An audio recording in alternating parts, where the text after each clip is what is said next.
Hi, and welcome to Grandad on an Enfield. We're going through a spin on one of my favourite roads now today.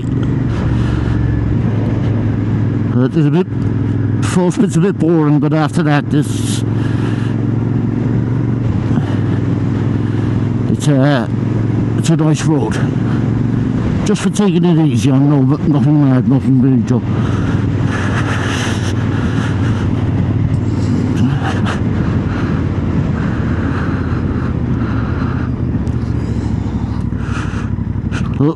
Beautiful sunny day here in Cork.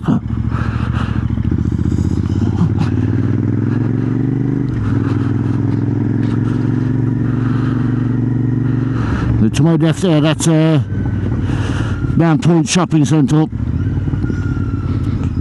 The back bit used to be Debenhams until they closed. So it's now Sports Direct upstairs and House of Fraser downstairs. There's a cinema, load of different clothes shops, phone shops, and a Tesco store as well. Plenty of parking, and it's all free parking, so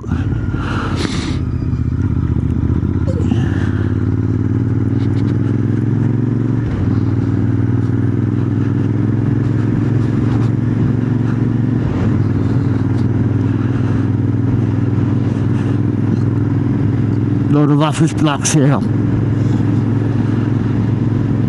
And the massive private hospital is there on the left again.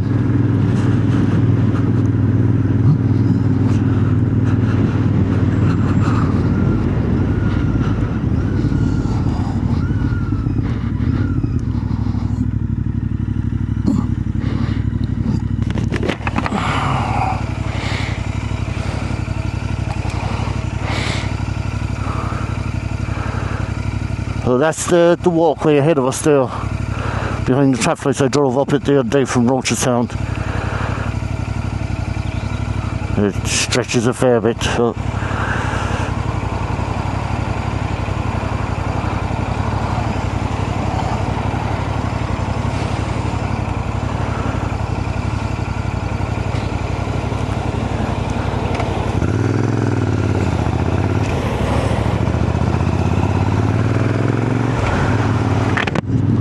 That's the animals home there. Vet's below at Gould's Vet. All the offices and the hospital. Big B&Q there. A couple of other shops, Halfords and Argos used to be there until we lost all the Argos stores in Ireland. So we have no Argos now.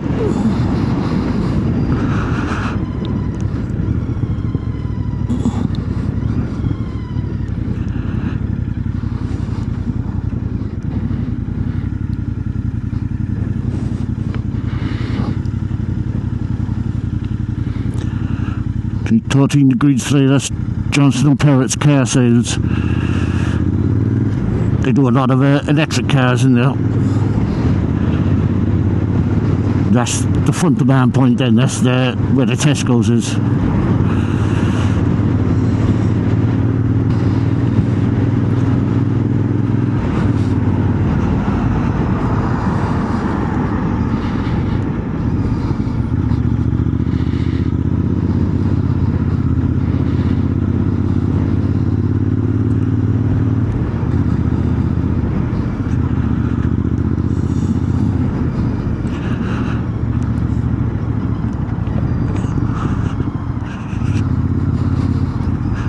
It's Jacob's Island house and estate.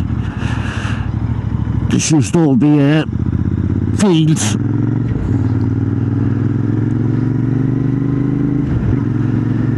And this is the South City Link Road.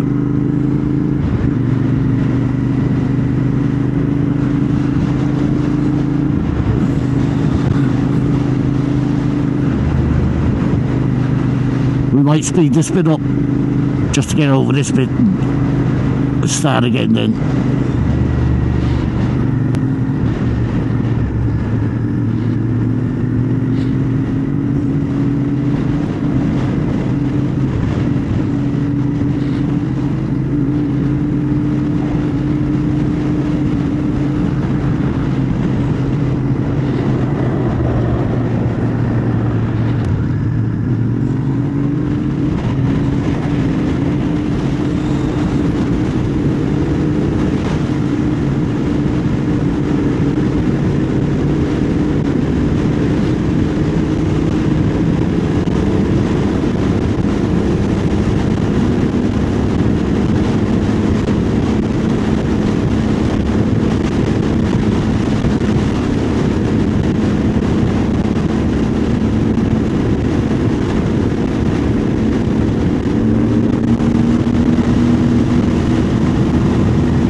to my left there, that's the old family graveyard. Stop here. Video on that as well. Now we're heading into Carrigaline.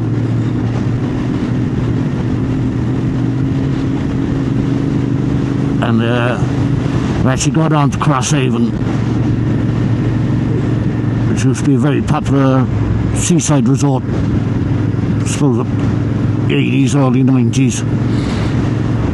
Like everything else, the cheap flights took over, and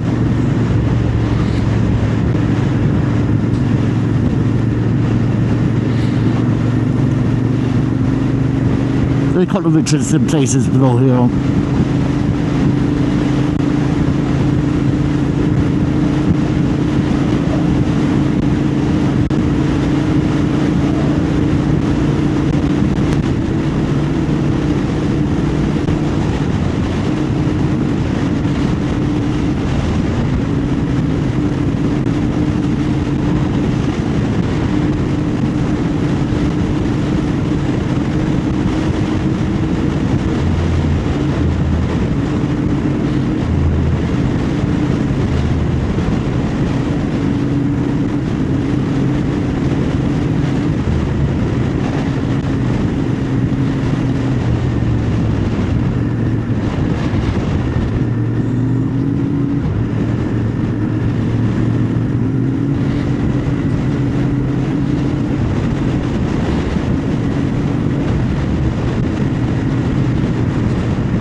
Here we are heading into Carrigaline.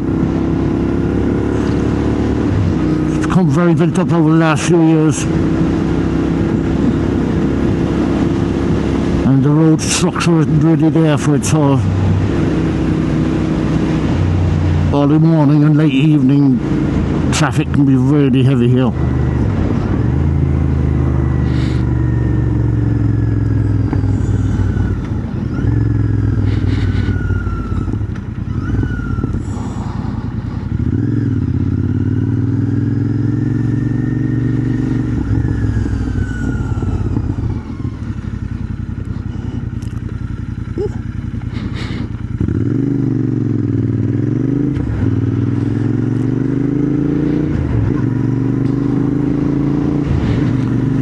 Now, I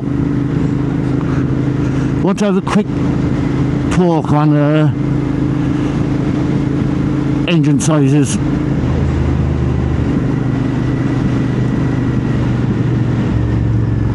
I get asked a lot. Well, it was more actually when I had the Harley. I had the Harley 883 Sportster. And a good few people asked me, oh, you're going to change it to the 1200cc heads and barrels, and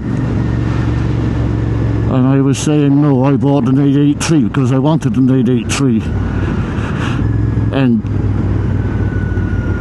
if I wanted to change it to a 1200, I would have bought a 1200. It would have been cheaper than converting an 883. Get asked a couple of times about this as well, about the big bore kit for the Interceptors. I don't really see the point. I think I added it up and it's coming in at around £5 grand. And that's not, I'm not willing to spend that sort of money on an upgrade I don't think I need.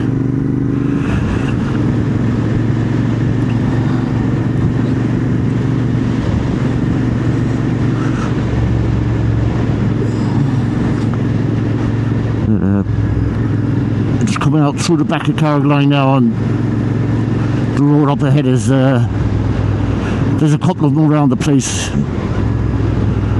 It's one of my favourite roads to just take a nice Sunday morning spin on.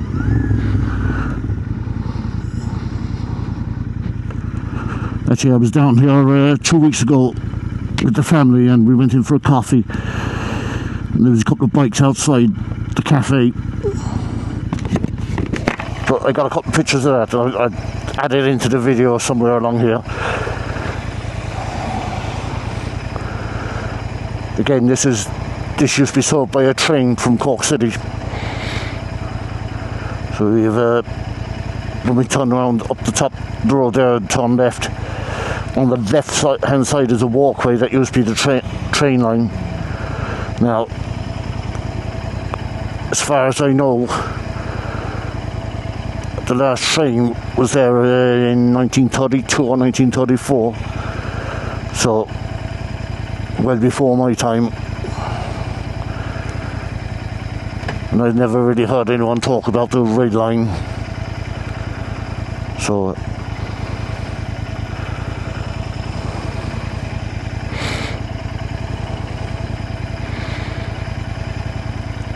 I'll be starting to get a bit of a summer. Is that feedback from America?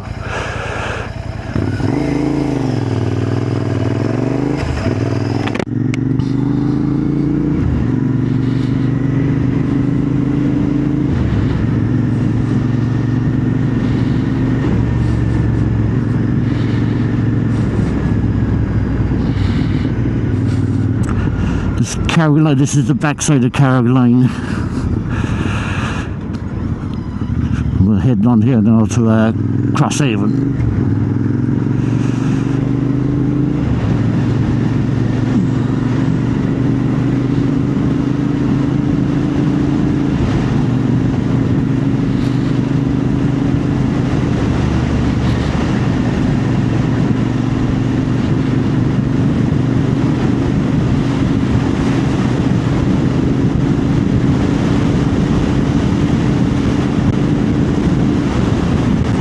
This on the left side forms part of the walkway. Next you turn in off the road, then up another bit. From Caroline to the Crosshaven is approximately 6 kilometres. So it's a fairly long walk. I mean, if you're walking from Caroline to Crosshaven and back, you're 12 kilometres. So the only thing is it's all flat. Like I say, it's the old rail line, I'm sure.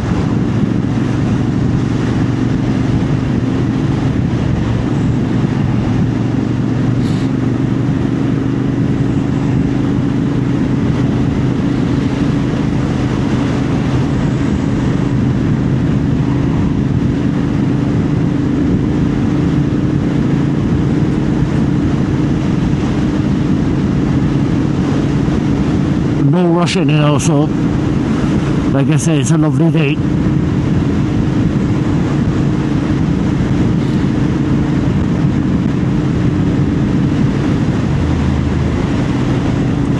Let's talk about electric cars as well. I bought a brand new diesel car in 2010. She got over 303,000 kilometres on her now. She's still going a bit strong. So I won't be changing to electric, but I wanted to talk about the HVO oil. The hydro-treated vegetable oil.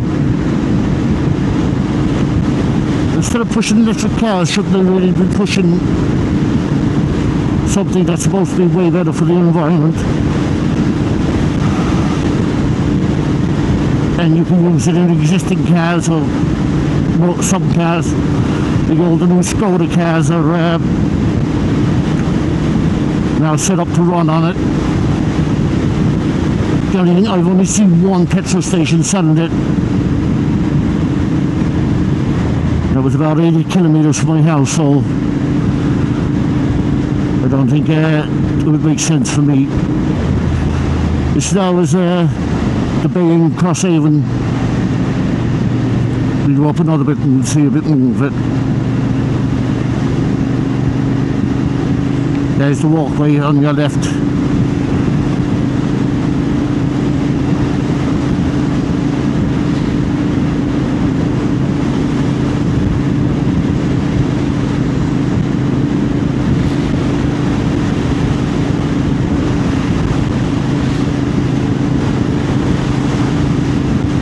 But has anyone any experience with the HVO oil? I'd like to know. It could be something to do with the turbos in the newer cars that you can't run it in, but I think the young Volvos, non-turbo diesels, you can run it in.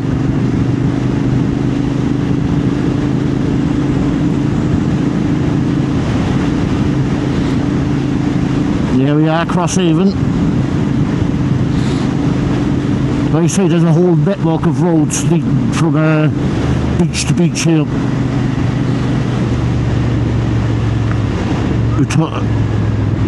You've Fountainstown, you've Roberts Cove, Rocky Bay.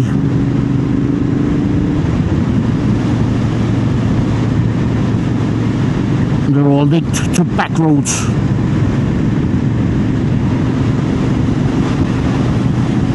Glory State.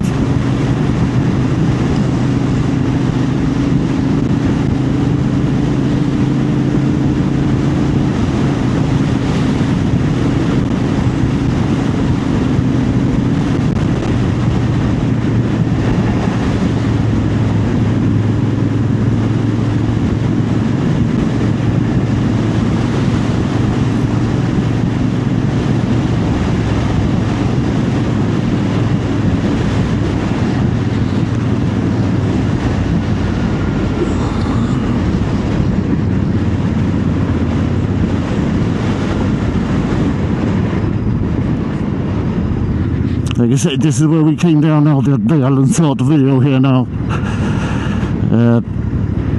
Nice coffee shop.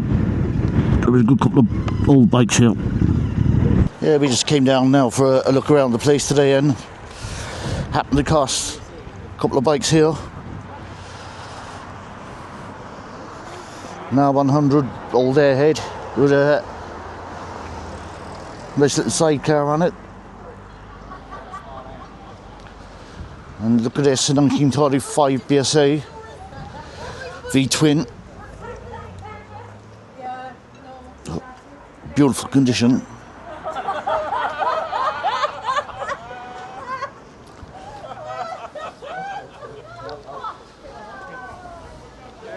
And a Triumph Daytona.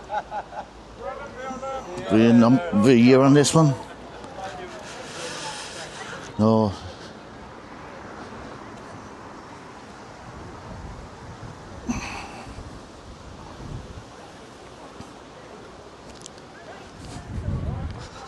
$1959 BSA. Yeah, A10.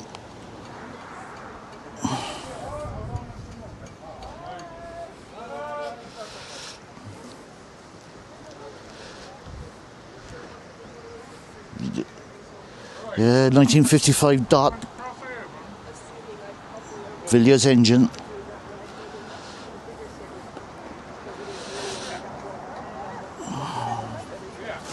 V7 Sports, ZV, so I'm not sure the year. I've seen this one before, yeah. Try and scrambler with the Steve McQueen motif on it.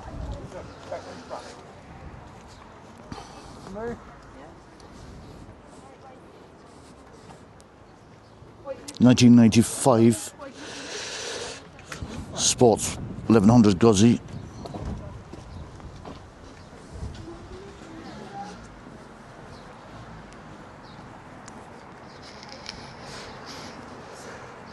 I just think they're out for it.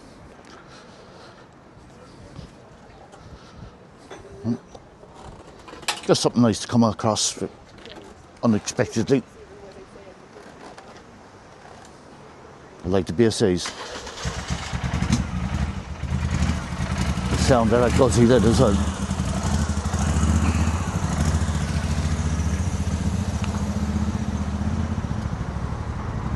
So that was a 59. I don't know if I mentioned that was a 59 A10. I know it used to be the old bus station. I don't know if it's something to do with the trains as well. And here in front of us we have the boatyard, or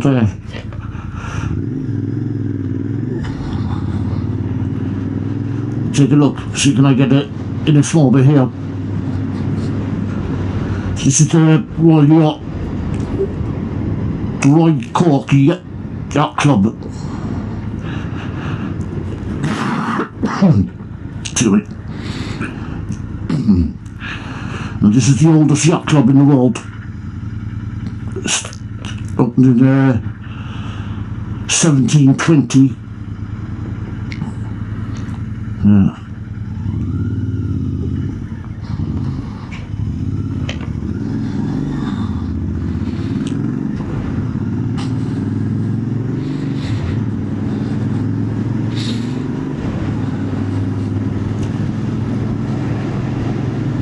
All different types of yacht, fishing boats.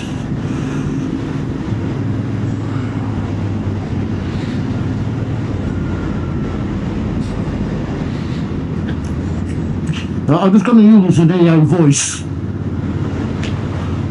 but I've seen a couple of videos with it and I was saying, will I or won't I?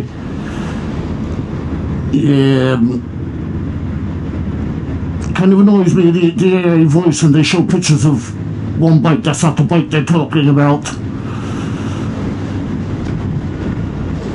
So that's why I'm not using AI voice at the moment, but if you want me to use an AI voice, I will. Just comment and let me know.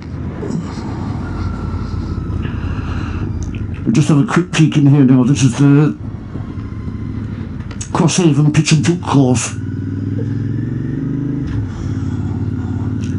There's a tennis court as well here, and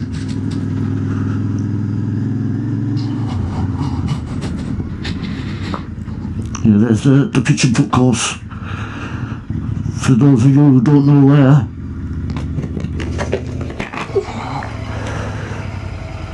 it's a lot of people are confused when they hear pitch and putt with mini golf, or I think it's putt it's called in America. This is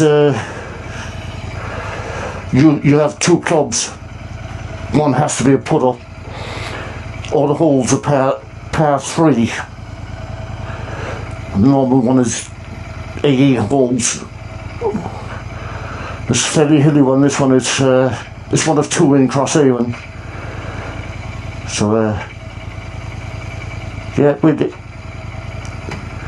Great pastime. It takes about an hour to do a round of pitch and putt compared to the 4 or 5 hours.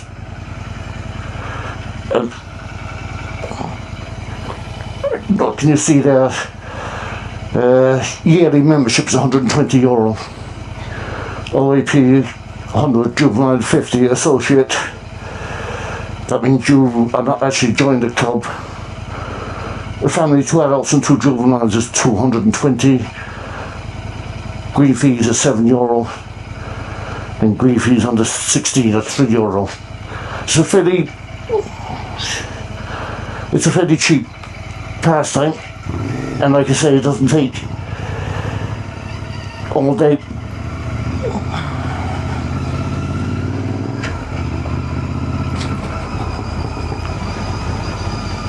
Bit of fun as well,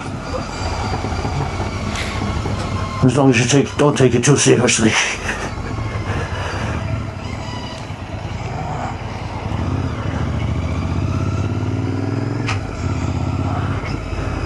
Now with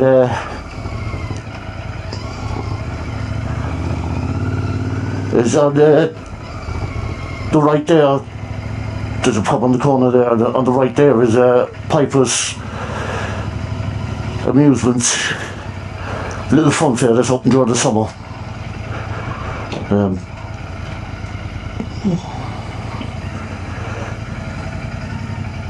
Bumper cars, merry-go-rounds. There's slots inside on to my right. Yeah, it's popular in the summer, but there's a free playground then across the road from it. Well, hopefully there's no kids in that shop.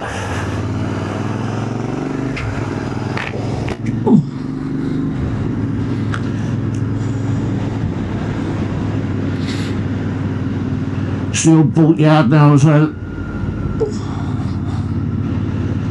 mainly for repairs and storage.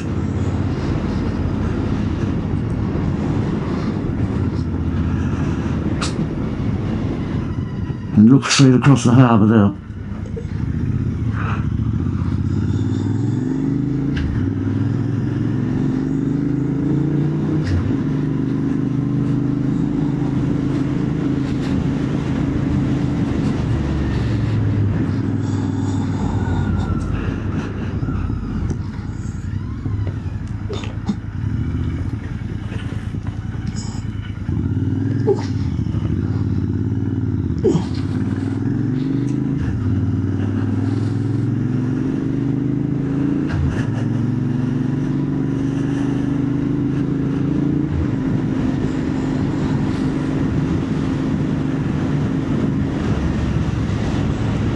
We're heading up to Camden Fort, an old Navy port, and it was abandoned for years. A lot of money went into making it sound and safe, and it's kind of tourist attraction now. Again, plenty of parking up here. Parking is free, of course. I'll get a list of the prices to get into the fort, but this is it here ahead. It opens in April. There's a kind of the start of it here.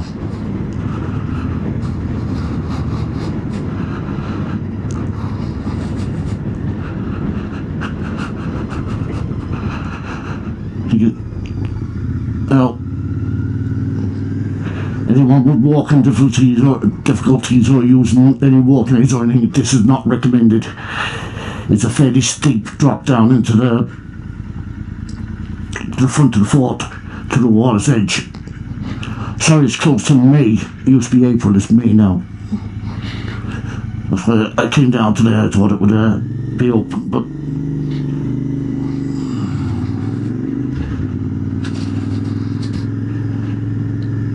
so there's parking up to the left here.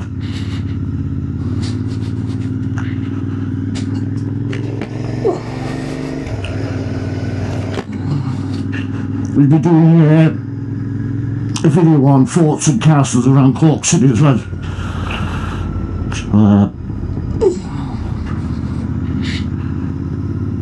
We'll do an in-depth of prices and value for money.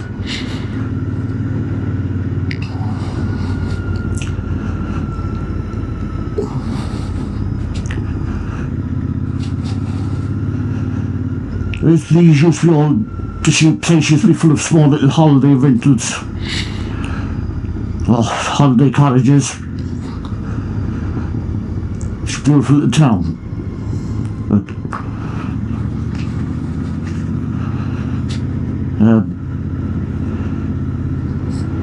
the accessing the beaches is kind of tricky. It's a sharp climb up the hill, and then down the other side, and the beach then is sloping right down. I'll show you one there in a minute. And, again, if you're any walking difficulties or need walking aids, you're better off going up to Fountainstown. Now it's sold by a bus route. Fairly regular buses as well,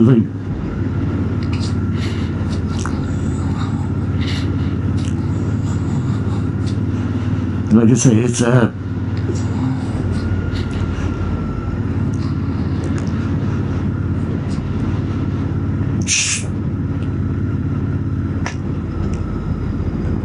population isn't huge here, although it is building up. You see the evidence up around the corner here, and new house estates, new houses.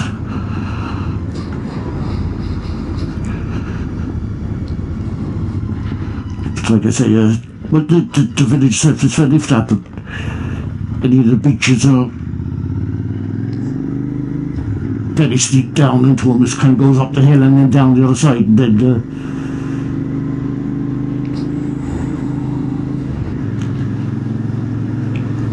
all these small houses used to be holiday rentals. A lot of them were just kind of wooden shacks. There's one there, and but now there's new developments going up here as well. Look.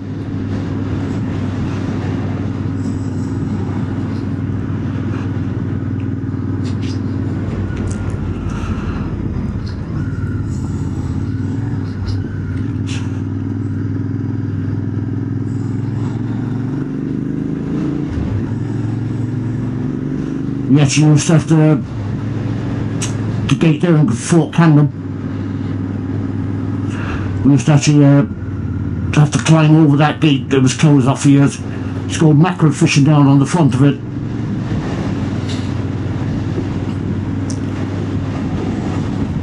And well, the dock itself was okay, but the buildings around were in disrepair, so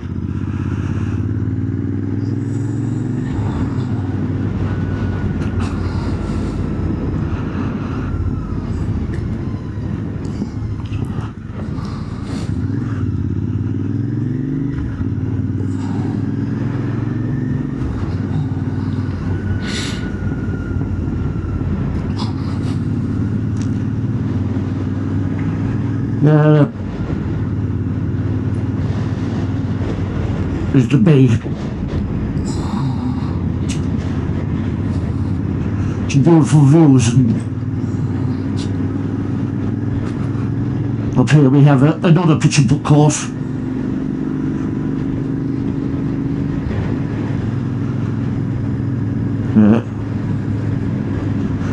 If it's still open, I haven't played in years, so kind of lost touch with all of it.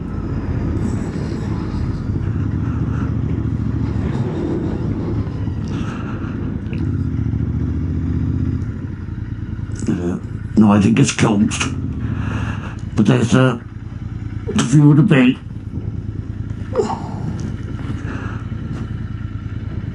The cliff edges over that lead down to the beach, which that's why I'm saying it makes it unsuitable for anyone walking to anything. You're better off going up to Robert's Cove or Fountainstown.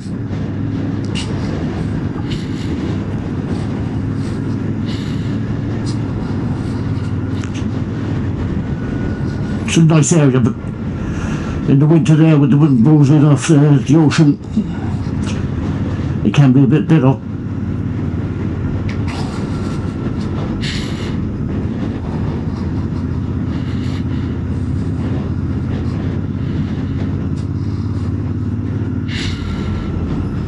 It's usually, you can still see a couple of the old holiday chalets. I said shacks, I think chalets, but I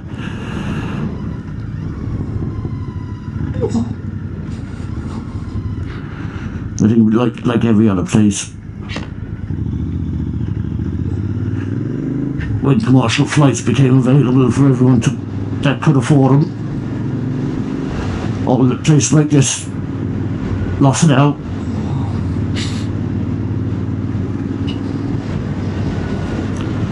In the sense, why would you come here and not be guaranteed the weather when you can go to Spain or Portugal, or you're virtually guaranteed it's going to be somewhat fine anyhow.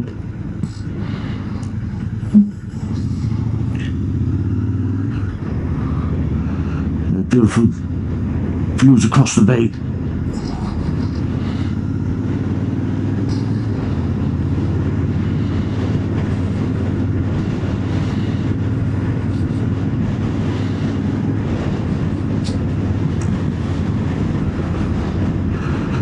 There used to be a hotel up here, now it's all new houses.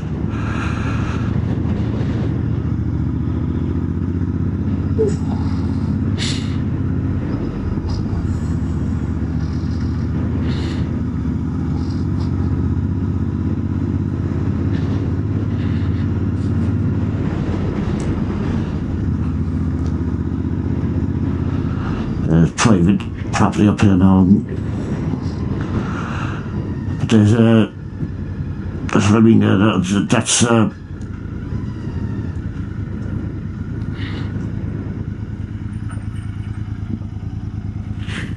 That's one of the ways to get to the beach.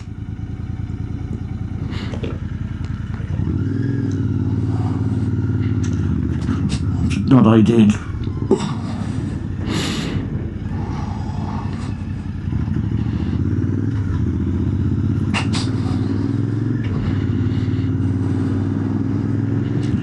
I want to mention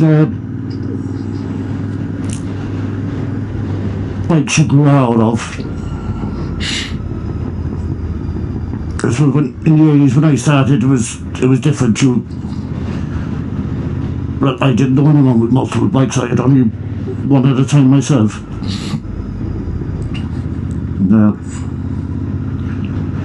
They're all mainly small,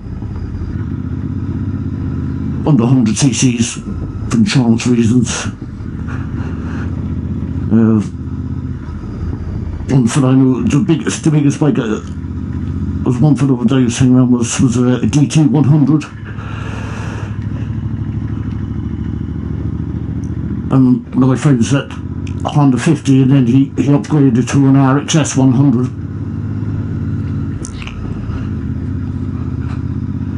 But there was no such thing as growing out of it. It was transport, that was the only way you got anywhere. And my little 90cc Vespa, I travelled everywhere on it.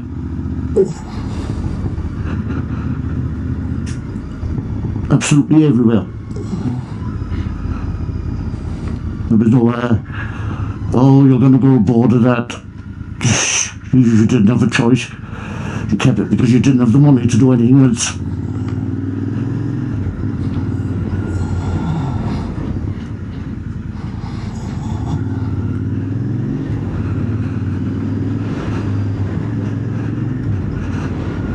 There's the bay again.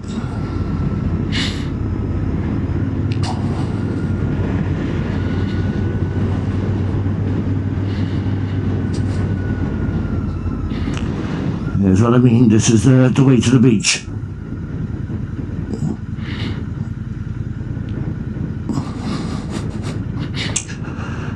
You can see the little holiday chalets there.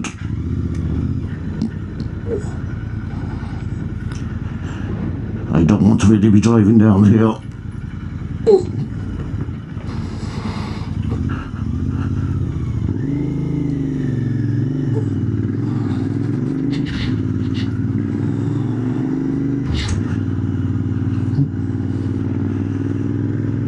It's the beaches of Crosshaven.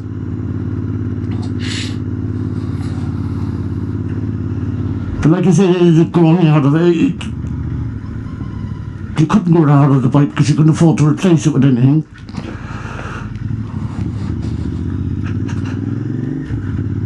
And that was it.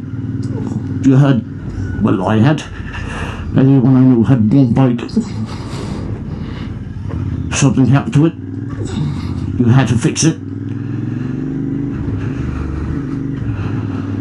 I think at the time I was on a apprentice wage of £32.50 a week.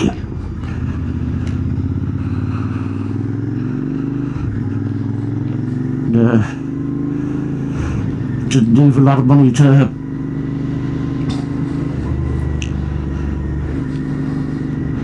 save up for a new bike or anything.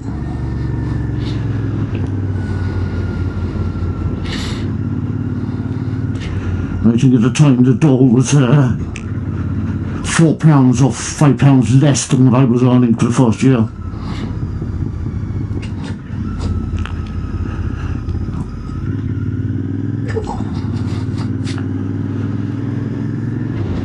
So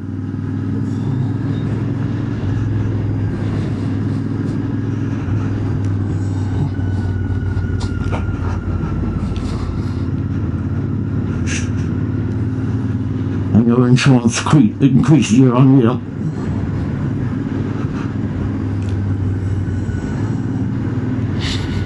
Eventually I moved up from the Vespa to 125. and then 185, and then I had a couple of other smaller bikes in between, but CD 175s and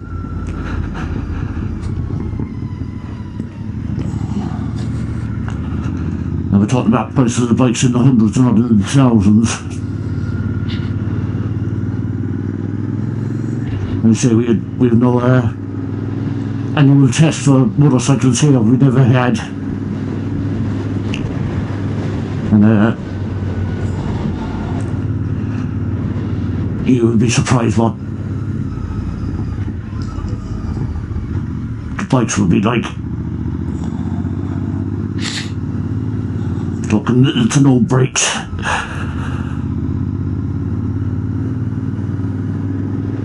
Lights not working. Usual neglect. That's the only thing when you do have a test, is people tend to keep the bikes in better condition. But then I've seen some cars with a few dodgy cars and bikes tested.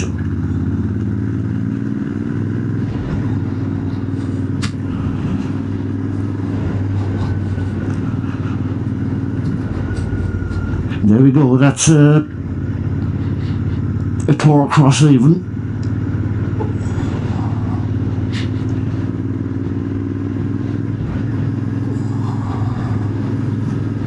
So, thanks, and ride safe, Grandad on an Enfield.